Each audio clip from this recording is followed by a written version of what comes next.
I want to teach you guys a tool called consequence analysis. It helps us understand why people do what they do, ourselves or people with whom we work. Now, it's based on this very simple belief about human nature. We do things that make us feel good, we avoid things that make us feel bad. And I kind of think that's true always, all the time, everywhere. Even when we're self sacrificial, at some level, it's because we feel good about being self sacrificial. So, with that, call me a cynic, but I think it explains a lot. Anyway, let me continue on.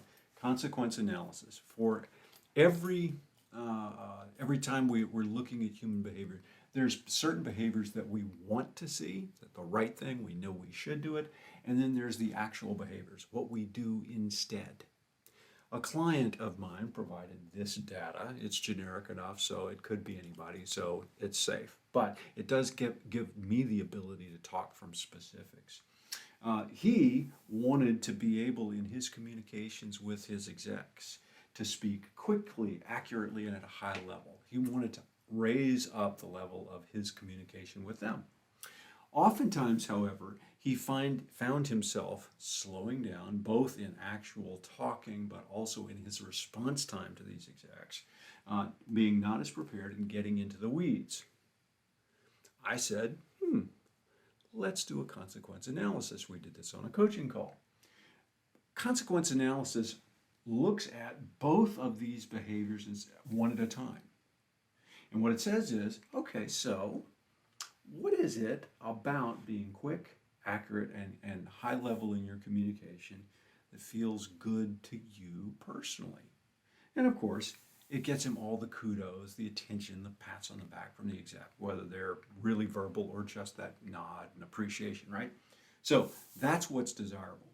Okay, what is it about doing what they want that actually is something you avoid? You don't want, if you do it, what's the negative that you perceive might happen?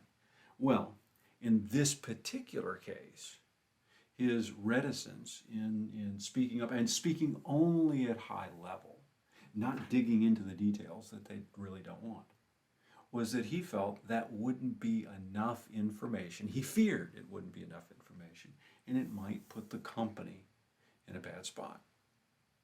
Okay? Okay, so now we're going to look at the behaviors that you're actually doing.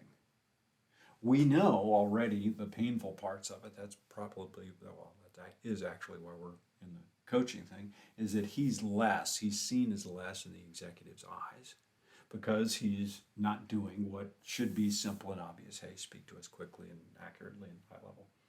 So we're in the painful part. The interesting question is, so what is it about this more deliberate, slower approach that at some level feels good to you? Okay, well, the good part, and this is particularly about the slower response time, is that he gets to avoid telling them that in fact some mistakes have been made and there have been some cost overruns and things like that. And oftentimes it's not his issue, it's just he doesn't want to be the bearer of bad news. So what we find is that oftentimes it's what feels good to us of the behavior we're not supposed to be doing. That's what tends to drive it, or it's the pain we perceive if we do what people are asking us to do. What we need to do, we got to find out, well, so how can we address these right here and remove these as drivers of behavior?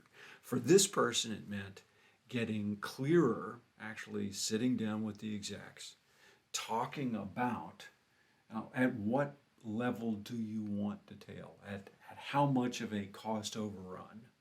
Are you interested in the whys and the wherefores and who is involved?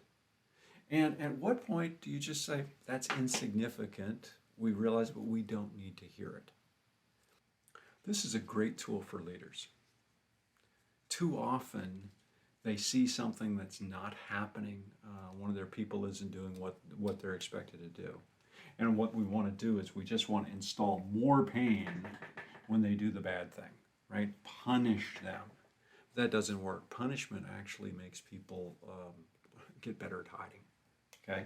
Or we want to give them more of the happy on the desirable end, raise, bonus, etc. This is where the real key is. The drivers they're doing what they're doing because at some level it makes them feel good. Or they're not doing what we want them to do because at some level it's difficult, it's hard, it's painful, it's avoiding it. If we can remove these, address these right here, oftentimes the performance will correct itself.